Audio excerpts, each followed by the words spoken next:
ফেসবুকে content monetization সবাই পাবেন, এটা নিশ্চিত। দুদিন আগে আর পরে পাবেন, সেটা পেজ হোক বা প্রোফাইল হোক।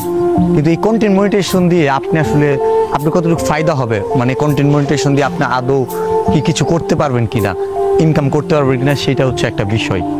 এবং এই কন্টেন্ট মনিটাইজেশনের জন্য যারা নতুন তাদের কী ধরনের সুযোগ থাকতে পারে অথবা তাদের কী ধরনের অসুবিধা থাকতে পারে, এবং যারা আমাদের মতো দীর্ঘদিন যাবৎ ভিডিও বানাইতেছে তাদের কী ধরনের অসুবিধা হইতে পারে বা কী ধরনের সুবিধা হইতে পারে, তো এই জিনিসটা আমি ক্লিয়ার করব। ক্লিয়ার করার জন্য আমি আপনাকে একটা স্ক্রিন দেখাই, যেটা হচ্ছে আমি কন্টেন্ট মনিটাইজেশন পাওয়ার পরে আমার সাথে কি ঘটতেছে। এটা দেখলে অনেকটা ধারণা বুঝে যাবেন, বাকিটা আমি ক্লিয়ার করে দিচ্ছি। তো চলে আসলাম আমার ফেসবুক পেজে। এখন আমি আপনাদের যেটা দেখাবো সেটা হচ্ছে আমাদের ভিডিও থেকে এবং ফটো থেকে এবং রিল থেকে কোনটার আর্নিং কেমন দেয় এবং কন্টেন্ট মনিটাইজেশনের ইম্প্যাক্টটা কী পড়তেছে। সো এখানে আপনারা দেখতে পারতেছেন আমি আসলে খুঁজে পেয়েছি। এই যে একটা পিকচার, এইটা রিসেন্টলি ভালো হিট করছে, 1.4 মিলিয়ন মানুষের কাছে পৌঁছাইছে এবং এখান থেকে আমি $29 পেয়েছি। এখানে $5 অবশ্যই স্টার ছিল, তার মানে 1.4 মিলিয়নে আমি $24 পেয়েছি। সো এই $24 কি জাস্ট একটা পিকচার থেকে, যেটা কন্টেন্ট মনিটাইজেশন না হলে আমি পাইতাম না।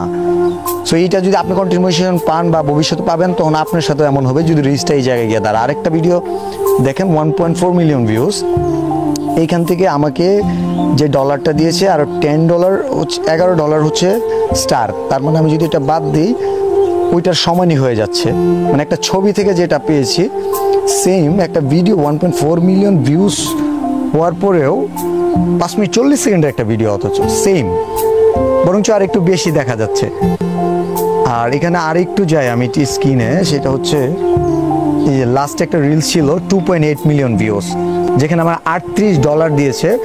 এই $38 মধ্যে $10 ছিল স্টারের, তার মানে মাত্র $28।